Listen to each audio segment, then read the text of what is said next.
Hi, I'm John Wimhoff, English teacher from Lloyd Memorial High School. I'm here today to talk about our fall map reading scores and what our data team initially thought of the scores. And then after a further review, what we thought really was going on.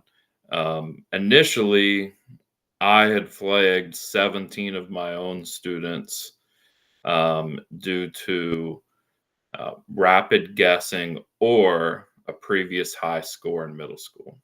So either or, if they had a previous high score in middle school that was higher than what they had done in August for us upon returning from the summer, or if they had been flagged for uh, rapidly guessing on 10% of the questions, they were added to my list of 17 students who I thought could use a little motivation. I thought maybe they weren't trying as hard due to the previous high score or the rapid guessing. Um, but upon further review, seven of the rapid guessers were later determined to be rapid guessing due to low ability, more so than their willingness to do their best. Um, this was unable to be determined in August when we didn't know much about the students.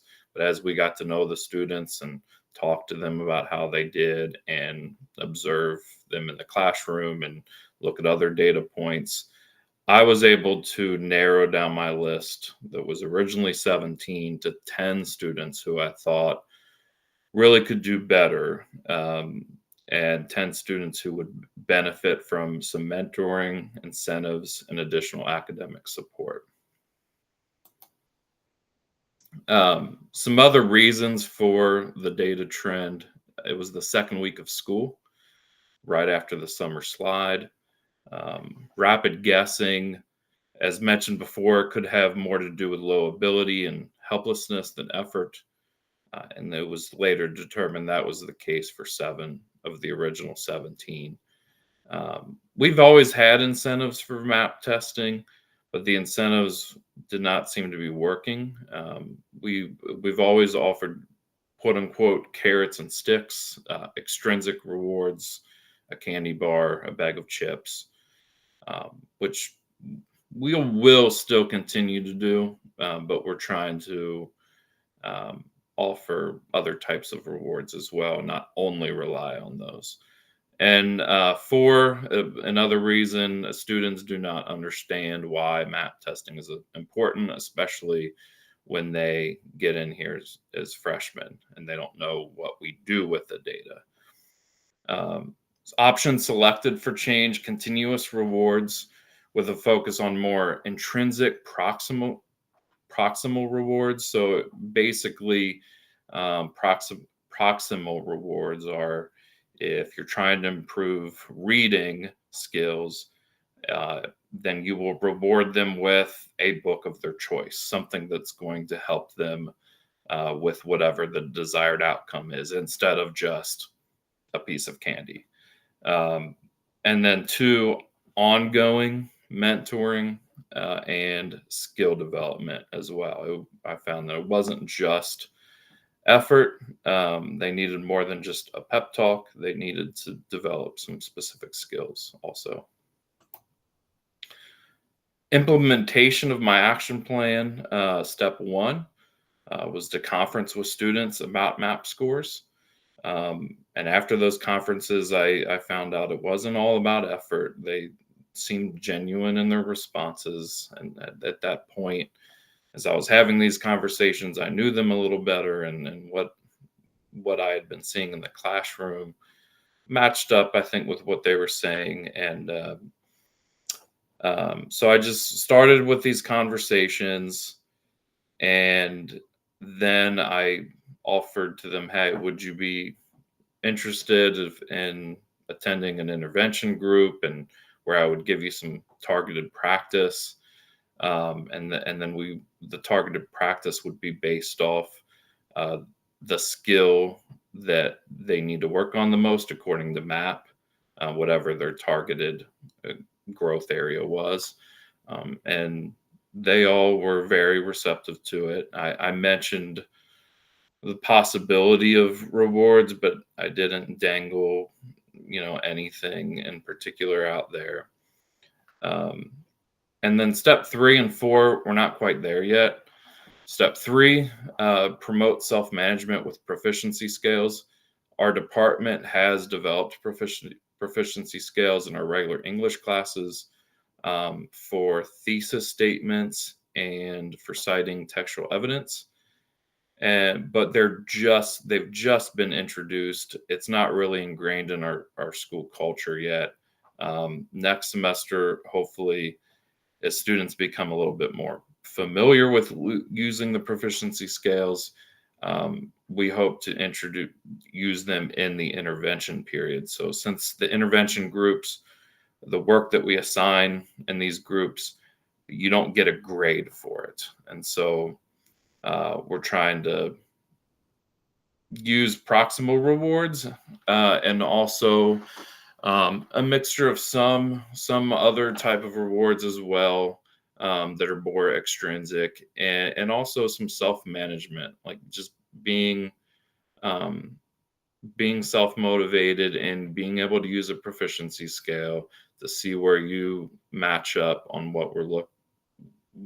whatever skill it is that we're trying to build, and what steps you need to take to get there to be proficient in the skill.